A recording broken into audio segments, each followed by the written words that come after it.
தங்களுக்கான கூட்டணிகளை முடிவு செய்திருக்கின்றன.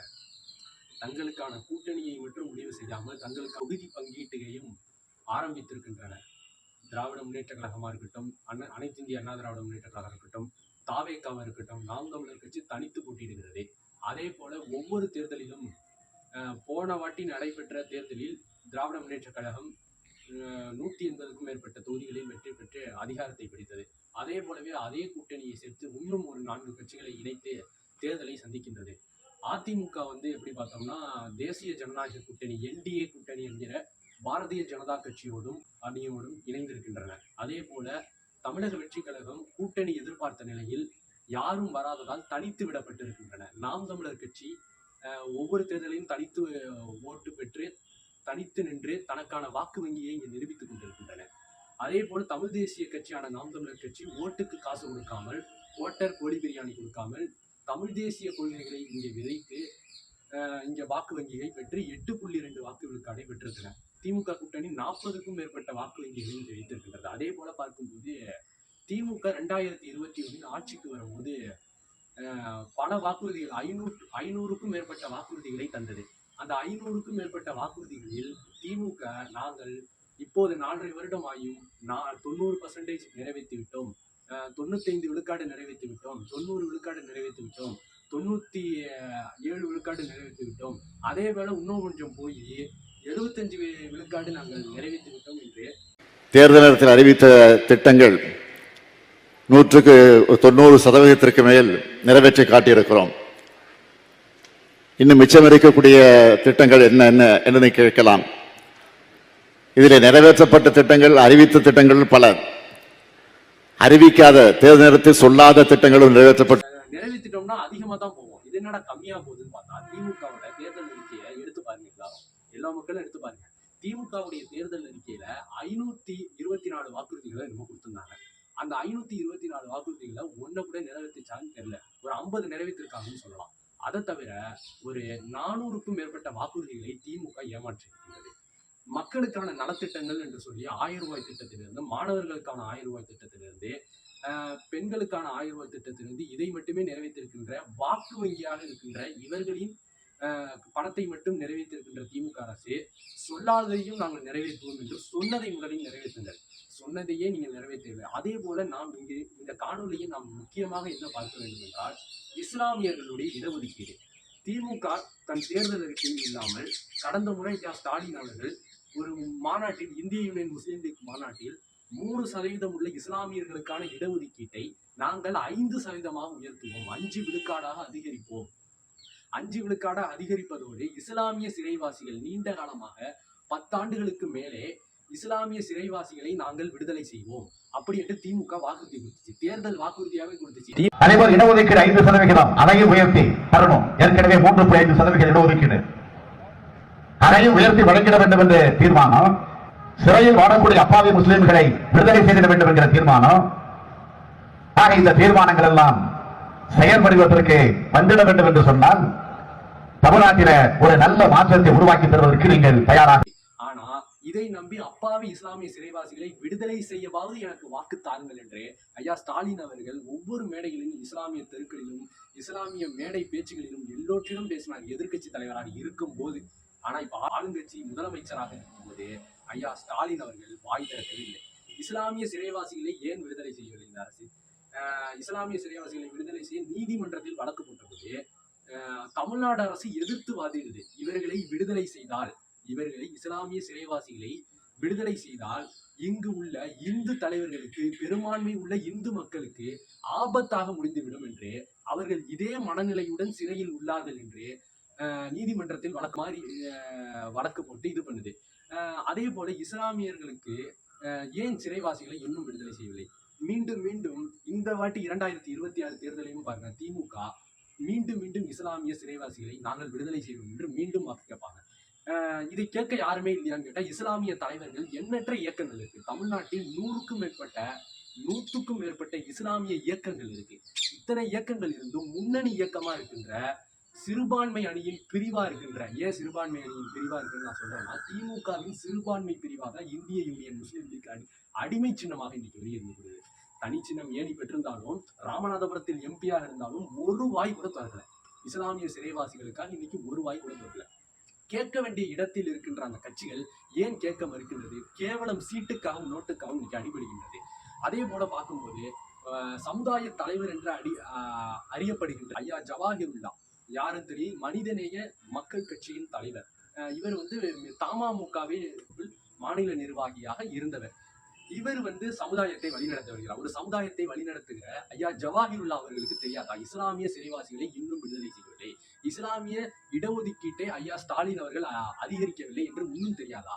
இன்னும் தெரியாமல் மாறி மாறி திமுகவுக்கும் அதிமுகவுக்கும் வாக்களித்து கொண்டிருக்கிறோம். இவர்கள் என்ன சொன்னார்கள்? அதிமுக விடுதலை செய்யவில்லை, நாங்கள் விடுதலை செய்கிறோம், நாங்கள் தேர்தல் அறிக்கையில் இஸ்லாமிய சிறைவாசிகளையும் இடஒதுக்கீட்டை பற்றியும் திமுக கொடுத்துருச்சு, எல்லாரும் திமுக வாக்களிங்கன்னு இதே ஜவாஹிருல்லா அவர்கள் பேசினாங்க. பாபநாச தொகுதியினுடைய சட்டமன்ற உறுப்பினராக இருக்கக்கூடிய மரியாதைக்குரிய ஐயா ஜவாஹிருல்லா அவர்கள் பேசினாங்க. இதே பேசின கட்சிகள் இன்னைக்கு வாய் திறக்கம் இருக்குது. அதே சீட்டுக்கு நோட்டுக்கு தான் 2 சீட்டு 3 சீட்டு. அதே போல நான் பெரிதும் மதிக்கின்ற நாகப்பட்டினம் முன்னாள் எம்எல்ஏ, மனிதநேய ஜனநாயக கட்சியினுடைய தலைவர் ஐயா தமீமுன் அன்சாரி இன்னைக்கு வரைக்கும் வாய் திறக்கல. அவரு திமுக ஆட்சியில 2023 கடைசியிலையும் பேசிட்டு இருந்தாரு. ஆனா இப்ப பேச காணே. ஏன்னா பேசலன்னு கேட்டா திமுக கூட சீட்டு போட போறாங்க அப்படி இப்படின்னு திமுக கூட 2 சீட்டுக்கு 3 சீட்டுக்கு கேட்டுட்டு இருக்காரு. அதுவும் இல்லாம இன்னொரு எஸ்டிபிஐ கட்சி, அது உறுதியான கட்சி. நான் தமிழ்நாட்டின் மிக பெரும் தேசிய கட்சியாக பார்க்கிறது எஸ்டிபிஐ தான். பெரும் இயக்கமாக உருவானது எஸ்டிபிஐ. நான் எஸ்டிபிஐ பற்றி வியந்த பல வெள்ளங்களிலும் பல துயரங்களிலும் மக்கள் ஆள்பட்ட போது அந்த எஸ்டிபிஐ கட்சி மக்களுக்காக உதவியது. ஆனா அந்த எஸ்டிபிஐ கட்சி இன்னைக்கு கேவலம் சீட்டுக்கு நோட்டுக்கும் அழிந்து கொண்டிருக்கிறது. கேவலமா இருக்கு. என் சமுதாயத்தை அடமானம் வைத்துட்டாங்க. சமுதாய காவலர் டாக்டர் பழனிபாபா அவர்கள் சொல்லுவாரு, நான் இதுல தோத்துட்டேன், நான் இஸ்லாமிய இயக்கங்களை ஒன்றிணைக்கிறதுல தவறிட்டேன், உங்களை ஒன்றிணைக்கிறதுல நான் தோத்து போயிட்டேன். ஒரே நெறி, ஒரே மார்க்கம், ஒரே சகோதரத்துவம் என்கிற மார்க்கத்தை ஏற்றுக்கொண்ட நீங்கள் பிரிந்து கிடக்கிறீர்களே, 4 முளையா பிரிந்து கிடக்காம 10 முளையா பிரிந்து கிடக்கிறீர்கள், எப்பதான் ஒன்றிணைய போறீங்க? அது மாதிரி சொல்லுது மாதிரி, நான் முதல்ல சொன்னது மாதிரி 100 இயக்கங்கள், எண்ணற்ற இயக்கங்கள், இஸ்லாமிய இயக்கங்கள் 1 2 இல்ல, பழனி பாபா பேர்ல பல இயக்கங்கள். இன்னைக்கு பழனி பாபா பேர்ல அண்ணன் இந்திய தேசிய லீக் கட்சியினுடைய தலைவர் ஐயா தடா ரஹீம் அவர்கள் தொடர்ந்து இஸ்லாமிய சிறைவாசிகளின் விடுதலையை முன்னெடுத்து வராங்க.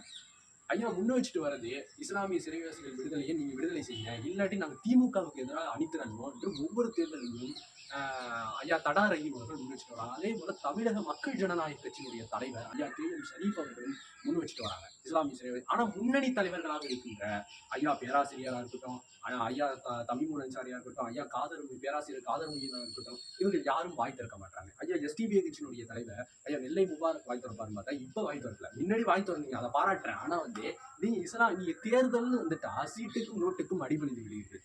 ஏன் அந்த சீட்டுக்கும் நோட்டுக்கும் 2 சீட்டு இஸ்லாமிய இயக்கங்கள் நீங்க புரிந்து கொள்ள வேண்டும். காயிதே மில்லத் காலத்தில் 29 எம்எல்ஏ கொண்ட இந்திய யூனியன் முஸ்லீம் லீக் இன்னைக்கு 2 சீட்டுக்கும் 3 சீட்டுக்கும் அழிந்து கொண்டிருக்கின்றன. நீங்க இதுதான் சமுதாயமா? இதுதான் சமுதாய பணியா?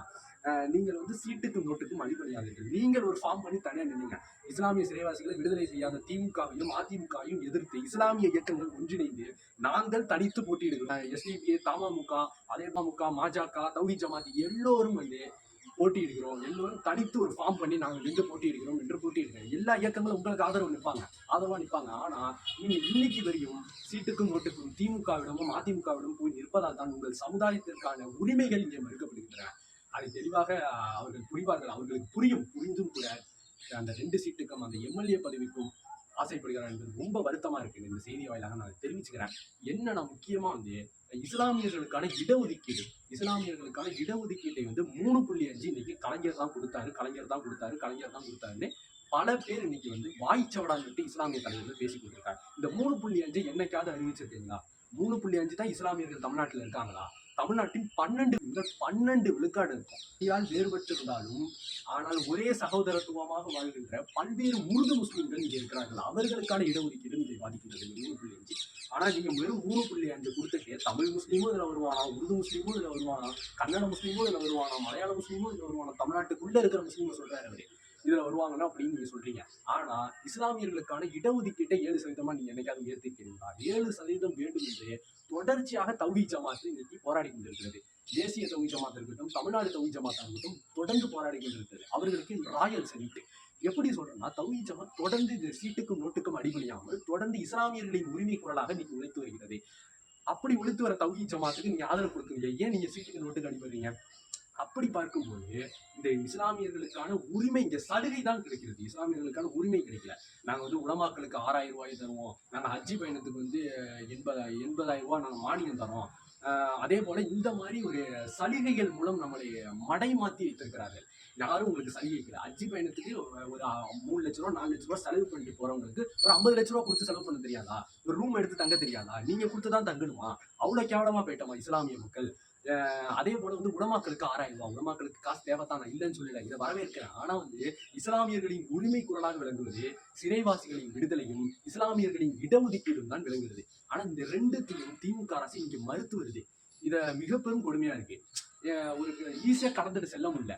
எப்படி சொல்றதுன்னா, சமுதாய தலைவர்கள் இதை கேள்வியா இந்த தேர்தலை வைத்து மிக பெரும் மாற்றத்தை கொண்டு வரணும். எப்படி சொல்றேன்னா, இதை தொடர்ச்சியாக இன்னைக்கு வந்து பல தமிழ் தேசிய ஆர்வலர்களும் தமிழ் தேசிய இயக்கங்களும் முன்வைச்சிட்டு வருது இஸ்லாமிய சிறைவாசிகள் விடுதலையா. ஆனா நீங்க பேச மாட்டீங்க. நீங்க தான் முன்னாடி நின்று பேசுறீங்க. நீங்க பேசுனீங்க, முன்னாடி பேசுனீங்க. ஆனா இப்ப பேச மறுக்கிறீங்க. தேர்தல் நேரத்துல பேச மறுக்கிறீங்க. தேர்தல் நேரத்துல இது ஒரு போராட்டமா இருந்துச்சு. இஸ்லாமிய சிறைவாசிகளை விடுதலை செய்ய நீங்க முன்வாருங்க.